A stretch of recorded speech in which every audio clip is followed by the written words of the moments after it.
আল্লাহ, আমি দেখলাম জাহান্নামের আগুনের মধ্যে আমার ছেলে আঙ্গার হইয়া গেছে, আমার ছেলেকে জাহান্নামের ফেরেশতারা আযাব দিচ্ছে। ইয়া রাসূলুল্লাহ, আমার ছেলেকে আমি ক্ষমা কইরা দিলাম, আপনি আমার ছেলের জন্য দোয়া করেন। সাথে সাথে ওই কবরের জাহান্নামের যে আগুন লিমিয়া গেছে। সুবহানাল্লাহ বলে। তাইলে দেখেন, ওই যে মাকে কষ্ট দিয়েছে, জাহান্নামে আগুন জ্বলছে, যেই মাত্র মা ক্ষমা কইরা দিয়েছেন, আল্লাহ ক্ষমা কইরা দিয়েছেন। এই জন্য নবী করিম সাল্লাল্লাহু আলাইহি ওয়াসাল্লাম বলেছেন, সাবধান, এমন কোন কাজ করো না যাতে তোমার মাতা পিতা তোমার নিকট হতে কষ্ট পায়। আবু হুরায়রা রাদিয়াল্লাহু তাআলা আনহু একদিন নবী করিম সাল্লাল্লাহু আলাইহি ওয়াসাল্লামের নিকট এসে আরজ করলেন, ইয়া রাসূলুল্লাহ, ইয়া হাবিবাল্লাহ, আমি আমার মায়ের বিপক্ষে আপনার নিকট নালিশ করতে চাই। বলে, হ্যাঁ, তোমার মায়ের বিপক্ষে তুমি নালিশ করবা? কিসের নালিশ? নালিশ, তোমার মায়ের কোন নালিশ আমি শুনতে চাই না।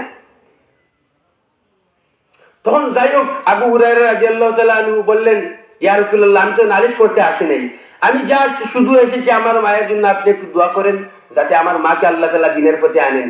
আমার মা কিন্তু একজন বিধর্মী, আমি যে আপনার নিকট আসি, আপনার দরবারে আসি, ওগুলা দেখতে পারে না।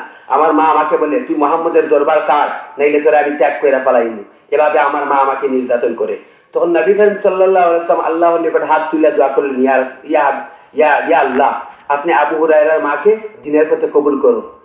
যেই মাত্র দোয়া করতেন, সাথে সাথে আবু হুরায়রা রাদিয়াল্লাহু তাআলা আনহু দৌড় দিলেন বাড়িতে। সাহাবীরা বলেন, কিরে আবু হুরায়রা, তুমি এভাবে দৌড়াইতেছো কেন? তখন আবু হুরায়রা বলেন, আমি দেখতে চাই যে আমি আগে বাড়িতে গেলাম না আমার নবীজির দোয়া আগে বাড়িতে গেল। গিয়া দেখেন যে আবু হুরায়রা রাদিয়াল্লাহু তাআলা আনহুর মা গোসল কইরা পবিত্র হইয়া সুন্দরভাবে বৈশা রইছে। আবু হুরায়রা রাদিয়াল্লাহু তাআলা আনহুকে বললেন, বাবারে, আমি তোর এত কষ্ট দিছি, এত নির্যাতন করেছি, চল আমাকে মুহাম্মদের দরবারে লইয়া চল, মুহাম্মদ নবীর দরবারে লইয়া চল, আমিও কলিমা পড়ে মুসলমান হইয়া যাইব। আল্লাহু আকবার, আল্লাহু আকবার। এখন বুঝলেন মাতা পিতার কত দাম, কত গুরুত্ব। এই যে মাতা পিতা, বর্তমান সমাজ দেখেন, আপনি এই ইংল্যান্ডে যান, ইউরোপ কান্ট্রিতে যান, এগুলাতে দেখবেন যে মাতা পিতা সন্তান যখন প্রাপ্তবয়স্ক হয়, সাথে সাথে মাতা পিতাকে বয়কট কইরা দেয়। তাদের জন্য আলাদা বাসাঘর আছে, বৃদ্ধাশ্রম আছে। জাপানে এখনো এমনও আছে, মাতা পিতা ঘরের মধ্যে মহিলা ভূত হইয়া আছে, কিন্তু কেউ কইতে পারে না, কেউ কইতে পারে না। কেন, কিভাবে হইব? কারণ সন্তান সেপারেট, মাতা পিতা সেপারেট, মাতা পিতার দায়িত্ব শেষ। বুঝলেন নেই? এই ঠিক এই সমাজ বর্তমানে আমাদের বাংলাদেশেও চলমান, ঠিক না ঠিক? আপনি জান না, আমাদের ছেলেটা অন্তত নাই, এখন আস্তে আস্তে চলমান হইয়া দিতেছে। আপনি ঢাকাতে যান, বিভিন্ন জায়গায় যান, দেখবেন বৃদ্ধাশ্রম। একজন বৃদ্ধা মহিলাকে বলা হলো, মহিলা গো, তোমার সবচেয়ে দুঃখ কি? সে বলে, আমার সবচেয়ে বড় দুঃখ হয়েছে গিয়া, সারা জীবন কষ্ট করলাম, লালন পালন করলাম, সন্তান হলে মানুষ বানাইলাম, অথচ এই সন্তান আমাকে লাথি মাইরা ঘর থেকে বাইর হইয়া দিছে। আমার বাড়ি আমার ঘর, সে আমার বাড়িতে থাকে, আমার বাড়িতে খায়, তাকে আমি বিবাহ করাইলাম, সবকিছু আমি করাইলাম, অথচ আমার বাড়ি থেকে আমাকে বাইর কইরা দিছে। আমি বৃদ্ধাশ্রমে থেকে এর চেয়ে দুঃখ আর কি হতে পারে? মানে মা কান্তাছে আর বলতেছে। বাবাকে জিজ্ঞাসা করলো, তোমার মনে কিসের কষ্ট? সে বলে, আমার মনে কোনো কষ্ট নাই, একটা কষ্ট যে সন্তানকে লালন পালন করলাম, মানুষ বানাইলাম, অফিসার বানাইলাম, ম্যাজিস্ট্রেট বানাইলাম, সেই সন্তান শেষ পর্যন্ত লাথি মাইরা আমাকে বাড়ি থেকে বাইর কইরা দিছে। এখন আমি বৃদ্ধাশ্রমে জীবন যাপন করতেছি। এর চেয়ে আফসোস আর কি হতে পারে? এর চেয়ে আফসোস আর কি হতে পারে?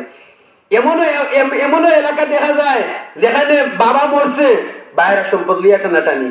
জিজ্ঞাসা করা হলো, তোমার বাবা নামাজ পড়ছে না, নামাজের কাফারা দাও। তোমার বাবা রোজা রাখছে না, রোজার কাফারা দাও। সন্তান বলে, কিসের কাফারা, কিসের নামাজের কাফারা? ও তার পাপে তাকে পাইবে। আমাদের বাপ যে জন সম্পদ রেখা গেছে, ওগুলো আমাদের জন্য রেখা গেছে, আমরা কেন তার পাপের এই খাজনা দিব? তিনি নামাজ পড়ছেন না, কবরে তার নামাজের শাস্তি তিনি পাবেন, আমরা কেন ওর খাজনা দিব? আমরা কেন ওই এই নামাজের যে কাফারা আছে ওটা কেন দিব? এভাবে অস্বীকার করে না? তো এগুলা বর্তমান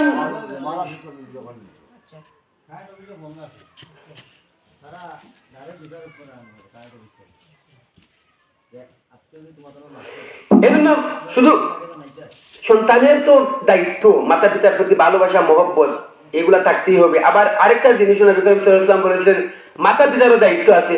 দেখা গেল ছোট বাচ্চা মোবাইল আতো দিয়া গুয়াইয়া একেবারে হলতা টান দিয়া দিলেইলা, এই বাচ্চাই বুঝলা মানুষ হইতো। আপনি বাচ্চারে নমাজের আদেশ দিতা ও বাচ্চারে মোবাইল দিয়ে বইয়ে রাখলা, ভাত খাবার সময় মোবাইল দিয়ে বইয়ে রাখলে হে মোবাইল দেখি দেখি দেখি দেখি শেষ পর্যন্ত আধুনিকতা শিখলো, শেষ পর্যন্ত আপনারা লাথি মারলো। এই জন্য আপনার কর্তব্য হচ্ছে আপনি আগে সন্তানদের মানুষের মতো মানুষ বানানো, ঠিক না বেটি? যখন সন্তানে আপনার কথা উঠলো না, সন্তানে যখন কথা উঠলো না তখন আফসোস করলা, হায় রে কি করলাম কি করলাম। আপনি কি তাকে কিভাবে কি গড়িয়া তুলছেন? কিছু বর্তমান সমাজে যে সমস্ত মায়েরা আছে বেশিরভাগের কিন্তু মেইনটেইন যে রুলগুলো আছে সবকিছু কিন্তু মানে মিস আন্ডারস্ট্যান্ডিং ভাবে চলতেছে। বর্তমান সমাজে যেগুলা, বিশেষ করে বর্তমান সমাজের মা বোনদেরকে আমি বলি, এই যে ছোট্ট ছোট্ট শিশু যারা আছে ওদেরকে অন্তত আপনারা মায়া মহব্বতের মাধ্যমে বড় করবেন। ওদেরকে মোবাইলের ভালোবাসায় ফালাইয়েন না, মোবাইলের ভালোবাসায় ফালাইয়েন না। যাই হোক, আমাদেরকে আল্লাহ তাআলা যেন তৌফিক দান করেন, বুঝার তৌফিক দান করেন, এবং সবসময় মাতা পিতার সুন্দরভাবে খেদমত করার তৌফিক দান করেন। আল্লাহ তাআলা আমাদেরকে বুঝার এবং আমল করার তৌফিক দান করেন। ওয়ামা তৌফিকি ইল্লা বিল্লাহ ওয়ামা আলাইনা ইল্লাল বালাগ। সাল্লাল্লাহু আলাইহি ওয়া সাল্লাম।